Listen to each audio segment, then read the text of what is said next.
Peace, everybody. It's your boy, Let's Talk. We back with another video. Alright, y'all. So, I'm still out here on my grind, getting my steps in. I'm actually done. I'm on my way back to the crib. I actually had to, while I was out here, I actually stopped at the market, too. My daughter asked me for some steak, which is kind of surprising.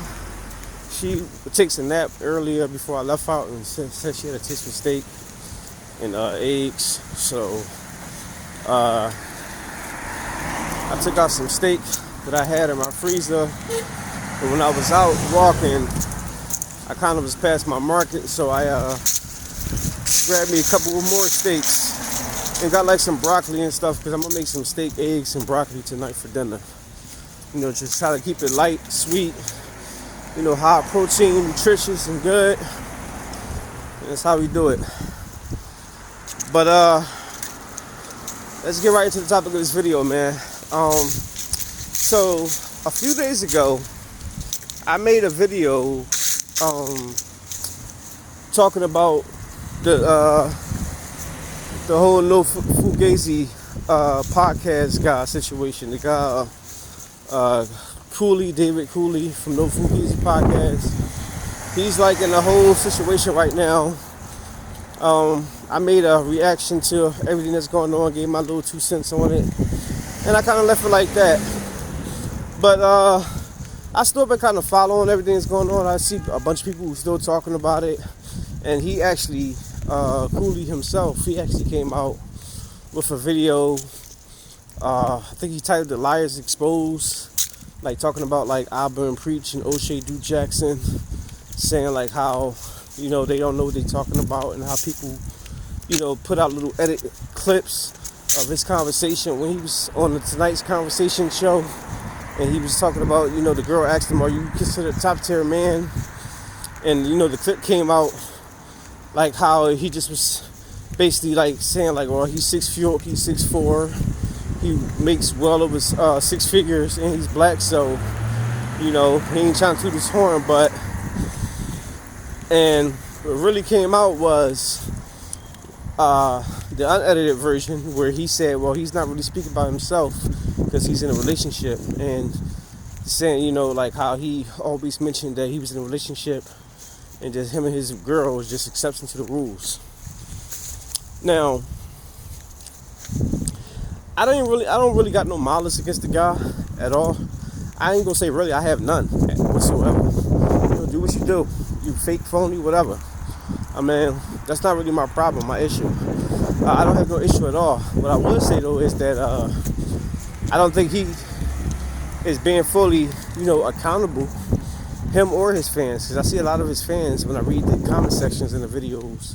You got a lot of people defending him, which is cool. It's going to happen. He got like a nice little following, so people are going to do that, and people can, you know, gravitate towards a lot of things that he say, which I agree with. You know, some of the things he say too as well.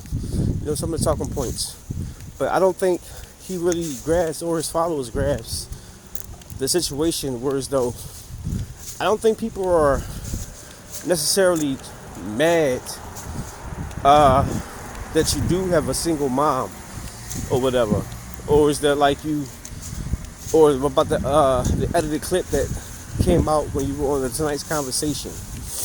I think the disconnect what you have with the issue of what people are saying is that, you know, you're not living what you're practically preaching, because yeah, you say that you have a girl here and there on certain things, but you don't say that consistently.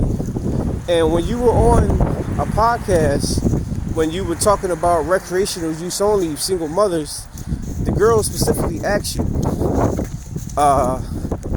would you date a single mother? And that's why you said, well, they're for recreational use only. When that was your opportunity to say, well, would I date them? I don't have to, would I? Because I'm already in a relationship with a single mother.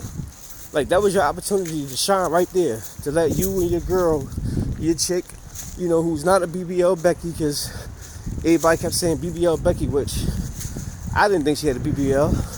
I just thought she was a thick ass white girl. But you know, you should have been stunting your thick ass white girl right there. That's all. Like, so you weren't being genuine right there at that moment. And then you keep saying that, we're just exception to the rule. How? By whose standards? Like, that's basically saying that, okay, I'm 5'6". I'm light skinned instead of dark skinned. I'm 5'6" instead of 6'1", 6'2". But I get all the girls anyway because I'm an exception to the rule. What? What type of shit is that? By whose standards? Who says that? So like, I don't get your philosophy on that. You basically just saying that because it's you and your girl that it's okay. It's an exception. And it's only an exception because you say it is. Not because of the standard, not because of your peers, not because anyone else said it, but because you said it. So you basically saying that you're better than everyone else. Because when it comes to y'all can break the rules. Because it's okay, because it's y'all. Because you're 6'4" and you make over 6 figures a year. Like, I think that's where a lot of the BS comes from. Like, you're not being genuine. You got a whole disconnect. And not only that, your bio on your Instagram and on everything, you don't even mention the fact that you got a girl on your stuff. Now, I understand different niches, different brands, because I speak about that all the time. I have different brands too. Here on YouTube, TikTok, and Facebook. Like, I have this Let's Talk brand. I have it on YouTube. I have it on TikTok. I'm actually bigger on Facebook than I am. I got 20,000 followers on Facebook on my Let's Talk by N Lynch. Oh yeah, follow me on Facebook too. A free promo. But I also have a boxing YouTube channel that I'm monetized on too. Sweet Science Boxing Academy. I have a movie reaction channel that I do on YouTube too. So I get different niches, but I also mention it on everything. I have nothing to hide. You, on the other hand, hide a lot of that stuff because you don't want your followers to know that you're living two different lives. Because most of your followers that follow you from the No Fugazee Podcast have no idea that you have a family channel on TikTok with almost 2 million followers. Like, so you live in two separate lives, and it's just a grifting move, that's all. So I think the accountability needs to be had because you or your followers just don't seem to grasp that. And that's the only real big issue. Not really my issue. Like I said, I really have no real interest invested in it. But if you just want to know the real, that is the real. And I believe that's why a lot of people are, offended by you and what you say. But that's just my thoughts. Let me know what y'all think. Drop y'all comments down below. Make sure you hit the like, subscribe, hit the bell. I'll see y'all in the next one. Peace.